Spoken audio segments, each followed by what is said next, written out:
DSC రిక్రూట్మెంట్లో జరిగినటువంటి అక్రమాలపైన CBI విచారణ జరపాలని మాజీ ముఖ్యమంత్రి వైఎస్ జగన్మోహన్ రెడ్డి డిమాండ్ చేస్తూ ఉన్నారు. ముఖ్యంగా స్పోర్ట్స్ కోటా పేరుతో కొన్ని ప్రత్యేకమైన జీవోలు తీసుకొచ్చి వాళ్ళకి కావాల్సినటువంటి అసోసియేషన్ల ద్వారా యూనివర్సిటీల ద్వారా సర్టిఫికెట్లు ఇప్పించి వాళ్ళకి అక్రమ పద్ధతిలో ఉద్యోగాలు వచ్చేటువంటి విధంగా మొత్తం ఒక స్కామ్ నడిచింది. ఈ స్కామ్ పైన సిబిఐ విచారణ జరపాలని డిమాండ్ చేస్తున్నారు. అయితే బాధితులు కూడా వైఎస్ జగన్మోహన్ రెడ్డి ఆశ్రయిస్తూ ఉన్నారు. ఎందుకంటే స్పోర్ట్స్ కోటాకి సంబంధించి మనం చూడొచ్చు, కేవలం పార్టిసిపేషన్ సర్టిఫికేట్తో 270 మందికి ఉద్యోగాలు ఇచ్చారు. కానీ గోల్డ్ మెడలిస్ట్ అయినటువంటి దుర్గయ్య, ఆర్చరీలో ఆ గోల్డ్ మెడల్ సాధించినటువంటి దుర్గయ్యకి మాత్రం ప్రభుత్వం ఉద్యోగం ఇవ్వకుండా రిజెక్ట్ చేసింది. మనతో పాటు మనం చూడొచ్చు, దుర్గయ్య సాధించినటువంటి పథకాలు ఇవి. 32 గోల్డ్ మెడల్ సాధించినటువంటి దుర్గయ్యకి ఆంధ్రప్రదేశ్ రాష్ట్ర ప్రభుత్వం డిఎస్సి రిక్రూట్మెంట్లో ఉద్యోగం లేదంటూ తిరస్కరించింది. కారణాలు టెక్నికల్ రీజన్స్ చెప్తోంది. మనతో పాటు దుర్గయ్యతో మాట్లాడుతూ ఏం జరిగిందన్నది, అసలు మీరు స్పోర్ట్స్ కోటాలో డిఎస్సి జాబ్కి అన్ని అర్హతలు ఉన్నాయా మీకు? ఇప్పుడు మీరు అప్లికేషన్ అప్లోడ్ చేసేటప్పుడు మీరు గోల్డ్ మెడలిస్ట్ అన్నది అప్లోడ్ చేయలేదు, అందుకే రిజెక్ట్ చేసామని సాప్ ఎండి చెప్తుంది. నిజమేనా? అదంతా అబద్ధం సార్. ఆల్రెడీ మాకు అప్లోడ్ చేయమని చెప్పేసి ఆల్రెడీ మీ ఐఆర్ సర్టిఫికేట్లు ఏవైతే ఉన్నాయో అప్లోడ్ చేసిన కాపీస్ నా దగ్గర ఉన్నాయి. అది ఆల్రెడీ నేను అవి కూడా చెప్పాను. అది మళ్ళీ నేను డైరెక్ట్ షాపింగ్ కలిసాను సార్, 2-3 సార్లు కలిసా. అది నేను కోర్టు కూడా వెళ్ళా, కోర్టు కూడా ఆల్రెడీ పంపించింది. దానికి ఎటువంటి రెస్పాన్స్ కూడా మాకు ఇవ్వలేదు సార్. ఆల్రెడీ నేను అప్లోడ్ చేసిన సర్టిఫికేట్ కూడా ఆల్రెడీ మన సార్ వాళ్ళకి ఇవ్వడం జరిగింది. అప్లోడ్ కాపీ కూడా నా దగ్గర ఉన్నాయి.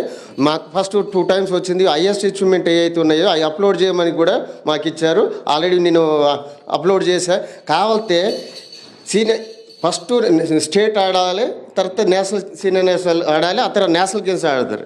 ఆ నేషనల్ గేమ్స్ బ్యాకప్ సర్టిఫికేట్ కూడా అయ్యే పెట్టా. కానీ వాళ్ళు ఇప్పుడు అంటున్నారు కదా సిల్వర్ మెడల్ అంటున్నారు. అసలు నాకున్నవి మొత్తం గోల్డ్ మెడల్స్, నా దగ్గర ఒక సిల్వర్ మెడల్ కూడా లేదు. నేను సర్టిఫికేట్ కూడా చూడండి.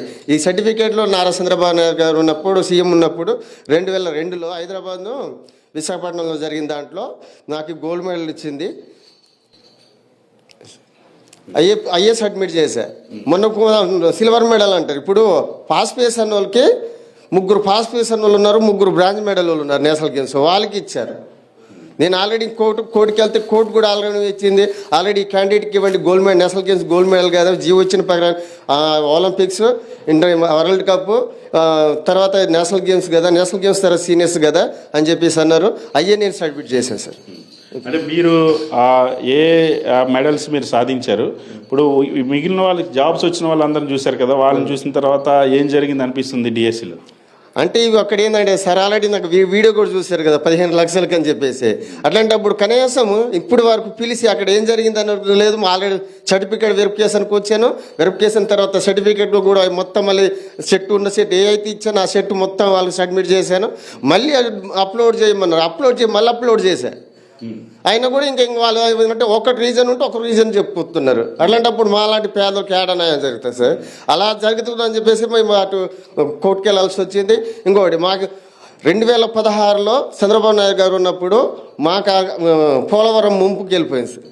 ఆ ముంపులో 2016లో అవార్డు ఎంక్వైరీ అయిపోయింది. భూములు మొత్తం పోయినాయి. ప్రతి సంవత్సరం ఇల్లు లేసిపోతున్నాయి. మా ఇల్లు చూస్తే 10 సంవత్సరాలు తాటాకులు వెళ్ళి 10 సంవత్సరాలు వేసుకుని వెళ్ళిపోతుంది. మళ్ళీ దాన్ని మళ్ళీ కట్టాల్సి వస్తుంది. మరి అది సార్ మాది పోలవరం ముంపు ఏరియా. ఒకటి ఉంటే ఒకటి ఉండదు. పంటలు కూడా పండే పరిస్థితి లేవు. మొత్తం మునిగి వర్షాకాలం వచ్చిందంటే మొత్తం పోటు వచ్చి వస్తుంది. ఏదో విధంగా కష్టపడి చదివి బీపీడీలు చేసి అప్లికేషన్ పెట్టా. అదే 2018లో డిఎస్సి పెట్టారు. ఆ డిఎస్సిలో నేను ఆడినా లేదన్నది ఢిల్లీ వరకు ఎంక్వైరీ చేయించారు. ఇప్పుడు అట్లాంటి ఎంక్వైరీ అనేది కూడా జరగలేదు. వాళ్ళు ఎవరైతే సర్టిఫికేట్ ఇచ్చారో స్టాఫ్ వాళ్ళు ఉన్నారో వాళ్ళే వెరిఫికేషన్ చేశారు. ఆ క్యాండిడేట్ అక్కడ ఆడిండా లేదా అనేది జెన్యున్ క్యాండిడేట్గా జెన్యున్ సర్టిఫికేట్ ఇవ్వాలి. ఇది నేను డిఎస్సికి నేను అక్కడ ఆడాను కాబట్టి గోల్డ్ మెడల్ వచ్చింది కాబట్టి నాకు ఆర్చరీ అసోసియేషన్ ఆఫ్ ఇండియా నాకు ఆల్రెడీ జెన్యున్ క్యాండిడేట్ అని చెప్పేసి పంపించేది.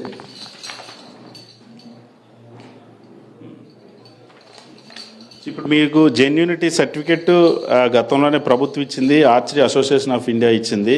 మీ చేతిలో మెడల్స్ కనపడుతున్నాయి. నాకు తెలిసి ఈ మొత్తం డిఎస్సి సెలెక్ట్ అయిన వాళ్ళు ఎవరిలో కూడా మీకు వచ్చిన గోల్డ్ మెడల్స్ వచ్చినాయని కూడా ఎవరికి వచ్చినట్టు కూడా లేదు. అసలు మీరు ఆ సెలక్షన్కి వెళ్ళేటప్పుడు ఎన్నిసార్లు ఇప్పటికీ శాప్ దగ్గరికి కానీ లేదా అధికారుల దగ్గరికి కానీ తిరిగారు?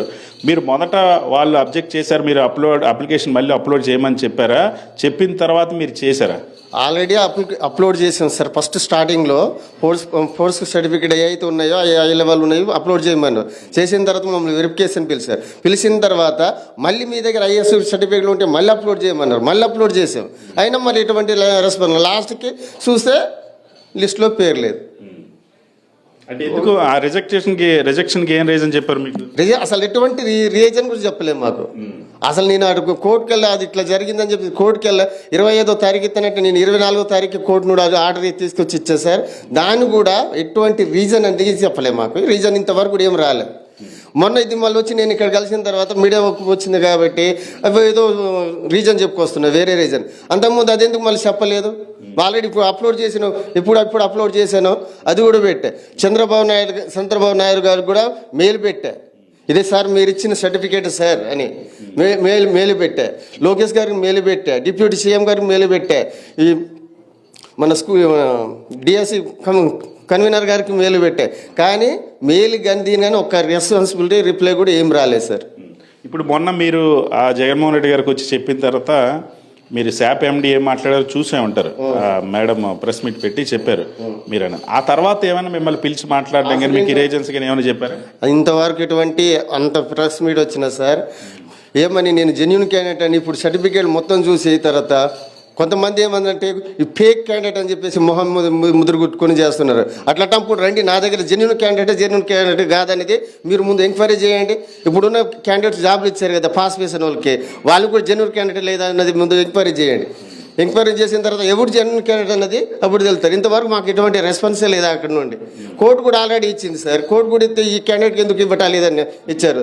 దానికి కూడా ఎటువంటి రెస్పాన్స్ లేదు. మీరు ఎప్పటి నుండి ఆర్చరీ ప్రాక్టీస్ చేస్తున్నారు? ఇన్ని మెడల్స్ రావడానికి ఎలా కష్టపడి మీరు చదువుకున్నారు? డిఎస్సి ఉద్యోగం కోసం ఎన్ని సంవత్సరాల నుండి మీరు తిరుగుతున్నారు? సార్ నేను చిన్నప్పుడే అమ్మ నాన్న చనిపోయారు సార్. నేను అవి మాకు ముగ్గురు ఇద్దరు అన్నయ్యలు ఒక అక్క, ఎవరు పెళ్ళిళ్ళు అయిపోయినాయి, ఎవరు పని చేస్తే తప్ప స్పోర్ట్స్ గట్టలేదు. దానివల్ల ఏంటంటే నేను ఏదో ఇంకా గేమ్ పరంగా ఉండి 2010-11లో డిఎస్ఏ బీపీడీ కాకతీయ యూనివర్సిటీలో బీపీడీ చేసే సార్. నేను కామన్ స్టేట్ ఉన్నప్పుడు నాది ఆంధ్రప్రదేశ్ ఉన్నప్పుడు 17 ర్యాంక్ సార్ మొత్తం. అది ర్యాంక్ ఈవెంట్ కూడా ఇక్కడ నాగార్జున యూనివర్సిటీలో వచ్చి మీరు ఈవెంట్ చేయాల్సి వచ్చింది. గవర్నమెంట్ సీట్ వచ్చింది కాబట్టి ఆ యూనివర్సిటీలో ఫ్రీ సీట్ వచ్చింది, అక్కడ కంప్లీట్ చేశాను సార్. చేసిన తర్వాత ఇంకా చిన్న ఏదో ప్రైవేట్ స్కూల్లో చేసుకొస్తున్నాము 10,000కు 15,000కి. ఇప్పుడు మీరు కోర్టుకి ఎప్పుడు వెళ్ళారు? కోర్టు ఏం చెప్పింది? కోర్టు ఆర్డర్ని వీళ్ళు అమలు చేస్తున్నారా లేదా? కోర్టు ఆల్రెడీ కోర్టు ఈ candidate national games gold medalist candidate కాబట్టి ఈయనకి ఇవ్వకుండా ఎందుకు ఇవ్వాలి, ఈయన కన్సల్ట్ చేసి అసలు ఈయనకి జాబ్ ఇవ్వమని కోర్టు ఇచ్చింది సార్. కనీసం కోర్టుకి కూడా ఎటువంటి రెస్పాన్స్ ఇవ్వలేదు సార్. మాకు కూడా రెస్పాన్స్ చెప్పలేదు సార్. అసలు కోర్టు ఉన్నదా లేదా అంటూ అనిపిస్తుంది. ఈ చట్టం కోర్టు ఆల్రెడీ ఇచ్చినప్పుడు వీళ్ళు ఎందుకు అమలు చేయరు సార్? ఇంకా చాలా మంది మీతో పాటు చాలా మంది కోర్టుకు వెళ్ళారు కదా, ఎవరికైనా ఇలాంటి ఆర్డర్స్ వచ్చాయా? కోర్టు ఆర్డర్స్ని ఎందుకు ఇలా అమలు చేయట్లేదు అంటారు?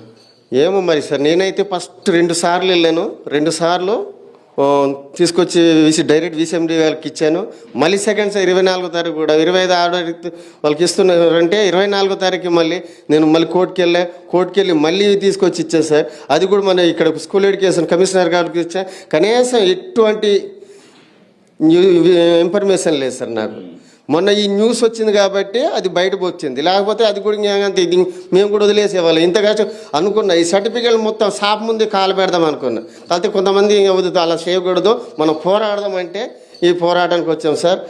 అది జగన్ గారు నన్ను గుర్తుపెట్టి ఇక్కడ పిలిపించారు కాబట్టి మొన్న కూడా అదే చూసి మళ్ళీ నాకు హెల్ప్ చేస్తారన్న ఆలోచన వచ్చేది సార్. ఇంకా ఇది చూస్తాం సార్. నెక్స్ట్ ఇంకా ఈ ప్రభుత్వాన్ని నమ్మాలా వద్దనేది ఇంకా ఈ డబ్బులు పెట్టి ఎక్కడో మీకు దగ్గర 300 కిలోమీటర్ల నుండి రావాల్సి వస్తుంది సార్. తిరిగి కోర్టు షాపు తిరిగి ఇంకా మాకు ఇంకా ఆశలు కూడా పోయినాయి సార్. నేను చూసి ఇంకా నాకు మా ఫ్రెండ్ ఒకడు ఉండే చిత్తూరు నుండి, వాళ్ళిద్దరం కలిసి తిరిగేటప్పుడు సార్ వాళ్ళ దృష్టికి వచ్చింది. వాళ్ళు చూసి పిలవడం వల్ల నేను బయటకు రాగలిగాను సార్. ఇప్పుడు మీరందరూ మళ్ళీ మీరు కేవలం ప్రభుత్వం మీద ఏదో బురద జల్లాలని ఉద్యోగం రాలేదని చెప్పేసి ప్రయత్నం చేస్తూ ఉన్నారు. మీరు మళ్ళీ ఇంకో డిఎస్సి రాసుకుని అప్పుడు మీకు ఉద్యోగాలు వస్తాయి తప్ప ఇప్పుడు మేమేం చేయమని సెక్రటరీ చెప్పేస్తున్నారు. సార్ నేను ఎటువంటి పార్టీకి అనుకూలం కాదు సార్. నాకు కడుపు మండింది కాబట్టి నాకు న్యాయం జరుగుతుందని చెప్పేసి నేను వచ్చే 98 డిఎస్సి వాళ్ళకి జగన్ గారు రాగానే ఎలా పోస్టులు ఇచ్చారో అలానే మాకు నెక్స్ట్ మీ ప్రభుత్వం వస్తే మాకు న్యాయం చేస్తారని వచ్చింది, కానీ మేము ఎటువంటి పార్టీకే అనుకూలమైతే కాదు. మాకు కడుపు మంట వచ్చింది కాబట్టి న్యాయం జరిగే కాడే వెళ్తాం తప్ప ఎవరి గురించి వాళ్ళు బురద జల్లాల్సిన అవసరం నాకేంది. నేను జెన్యున్ క్యాండిడేట్ కాదు. అన్నీ ఉన్నా కూడా మీరు అట్లా అన్నప్పుడు నాకేం ఎందుకు నేను గవర్నమెంట్ బురద జల్లుతా? ఒక గవర్నమెంట్ నాకు ఏ గవర్నమెంట్కి నేను అనుకూలం కాదు. నాకు కడుపు మంట గురించి నేను పోరాడుతున్నాను తప్ప నాకు న్యాయం చేస్తుందని. మీ మొహాల మీద ఫేక్ అని ముద్ర వేసి సోషల్ మీడియాలో వాటిలో టీడీపీ వాళ్ళు ప్రచారం చేస్తున్నారు, మీరు చూసారా? చూసారు సార్. ఆల్రెడీ మొన్న ఇక్కడ వచ్చిన తర్వాత అది సోషల్ నాది ఇక్కడ న్యూస్ వైరల్ అయ్యేసరికి నా మీద కాదు చాలామంది మొన్న ఎంతమంది వచ్చారో సాయంత్రం లోపు అందరి మీద పేక్ అని పెట్టేశారు. ఆడోళ్ళ మీద కూడా అందరు పెట్టేశారు. మేము గ్రూప్ పెట్టాం, మనకి ఇట్లా జరుగుతుంది, మరి పేక్ అంటే మనం పేక్ కాదు, వాళ్ళు ఎవరైతే పెట్టారో వాళ్ళే పేక్ అనుకుని మేము చెప్పడం కూడా జరిగింది సార్. ఇవాళ ఇప్పుడు మీరు నెక్స్ట్ మీరు ఎలాంటి పోరాటం చేయబోతుంది? దీంట్లో కోర్టులో ఇంకా మళ్ళీ కోర్టుకి వెళ్ళబోతా ఉన్నారా దీని గురించి?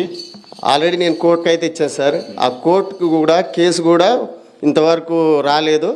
మరి ఏమవుతుందో కూడా అది కూడా తెలియటం లేదు సార్. ఎందుకంటే మేము చాలా పేద కుటుంబం మాది. అక్కడ నుండి సాధ్యులు కావడమే నాకు చాలా కష్టం. ఇక్కడ రావడానికి ఈయన అడిగి రావాల్సి వస్తుంది సార్. ఇప్పుడు ఈ స్పోర్ట్స్ కోటాలో జరిగిన రిక్రూట్మెంట్ ఎప్పుడైనా ఇలాంటివి మీరు ఎప్పుడైనా విన్నారా? చాలాసార్లు మీరు అప్లై చేశారు కదా, ఇలాగా పార్టిసిపేషన్ సర్టిఫికేట్లతో ఇలా ఇంతమంది అసోసియేషన్ లేదా యూనివర్సిటీలతో సర్టిఫికేట్లతో ఇన్ని ఉద్యోగాలు తీసుకోవడం ఎప్పుడైనా చూశారు? ఎప్పుడు చూడలేదు సార్. ఇప్పుడు ఏంటంటే బీపీడీ చేసినోడు పీడీ పోస్ట్ సార్. ఆ పీడీ పోస్టు వాడు బీపీడీ చేసి డిగ్రీ అయిపోయి బీపీడీ చేసిన తర్వాత పీడీ పోస్ట్ అర్హత. ఇప్పుడు ఈ పోస్ట్ సర్టిఫికేట్ ఉన్నాయని చెప్పేసి ఇంటర్ డిగ్రీ చదివిన తర్వాత ఆడు వచ్చి పీడీ పోస్ట్ అక్కడ విజిల్ ఎలా వేస్తారు సార్? పిల్లల్ని ఎలా ఆడిపిస్తారు? Game correct. ఇప్పుడు ఒక పేరు జరిపించాలి, ఒక జెండా కట్టాలి. ఒక ఓన్లీ పీడీ కడతారు, పీటీ కడతారు. ఆ జెండా కట్టేది కూడా మాకు సంవత్సరం జరిగిన దాంట్లో మొత్తం ఇది ఆ కోర్సులో ట్రైనింగ్ నేర్చుకుంటే తప్ప ఇట్లాంటివి ఇప్పుడైతే నేను చూడలేదు సార్. చాలా స్పష్టంగా తన దగ్గర అన్ని ఆధారాలు ఉన్నాయి. నేను అప్లికేషన్ మొత్తం పూర్తిగా అప్లోడ్ చేశాను, నా మెరిట్ సర్టిఫికేట్స్ అన్నీ కూడా అప్లోడ్ చేశాను. మళ్ళీ అప్లోడ్ చేయమంటే మళ్ళీ అప్లోడ్ చేశాను. కానీ శాప్ ఎండి ఆ అధికారి పచ్చి అబద్ధం చెప్తా ఉన్నారు. నాకు అన్ని అర్హతలు ఉన్నాయి. కోర్టుకు కూడా వెళ్తే కోర్టు డైరెక్షన్ ఇచ్చినా సరే నాకు ఉద్యోగం ఇవ్వలేదు. సో 32 మెడల్స్ వచ్చినటువంటి నాకు ఉద్యోగం ఇవ్వకుండా పార్టిసిపేషన్ సర్టిఫికేట్లతో 100 ఉద్యోగాలు ఇవ్వడం అనేది, ఇలాంటి రిక్రూట్మెంట్ స్పోర్ట్స్ కోటాలు ఇప్పటివరకు ఎప్పుడు చూడలేదు. కనీసం జెండా కట్టడం రాని వాళ్ళకి పిల్లలతో డ్రిల్ చేయించడం ఎలా చేయించాలో కూడా ట్రైనింగ్ పొందినటువంటి బీపీఈడీ లేని వాళ్ళకి కూడా పార్టిసిపేట్ సర్టిఫికేట్లతో ఉద్యోగాలు ఇచ్చారు. ఇంత ఘోరం ఎప్పుడు లేదు. సో ఇప్పటికైనా మేము పోరాడుతూనే ఉంటాము. జగన్మోహన్ రెడ్డి గారు ఇప్పుడు మాకు ఖచ్చితంగా మా పోరాటానికి అండగా నిలుస్తున్నందుకు మేము జగన్మోహన్ రెడ్డి కలిసాం. నా పైన ఫేక్ అంటూ ఎవరైతే దుష్ప్రచారం చేస్తున్నారో వాళ్ళు ఎవరైనా నా దగ్గరికి వస్తే నేను నా జెన్యూనిటీ, నా సర్టిఫికేట్స్, నా గోల్డ్ మెడల్స్ చూపించి నిరూపించుకోవడానికి సిద్ధంగా ఉన్నానని ఆ గోల్డ్ మెడలిస్ట్ దుర్గయ్య సవాల్ చేస్తున్నారు. వీడియో శివతో సతీష్, సాక్షి టీవీ, తాడేపల్లి.